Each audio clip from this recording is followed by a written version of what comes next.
whakalo whalahi atu, malo e whakauelahi, aho nei, heneri pe monanse. Kore pe mua ke uhu whanga I he ngahi tala whakatapu kotoa pe, kuo o atu pe mei muani. Ka tā mo ki mautolu, si kainga niwe o nanse, ke whakahoko atu ai ki tālunga ko e ni.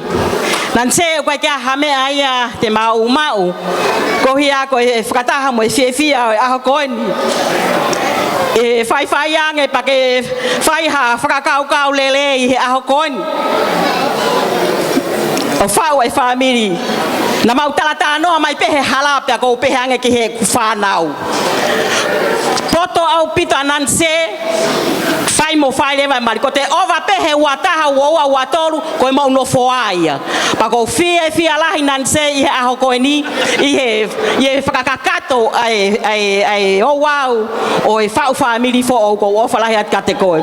Ko e ki tāhine tālunga, whinemotua tālunga e aho koe ni, ko e where ai toa e ni.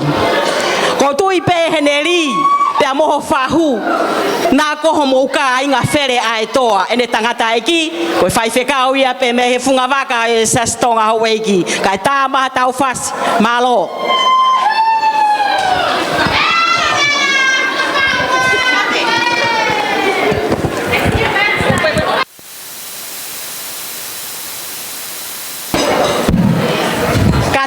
Mole pe nanse ko e ki teki o letsia fra mole pe ko ke lahi ko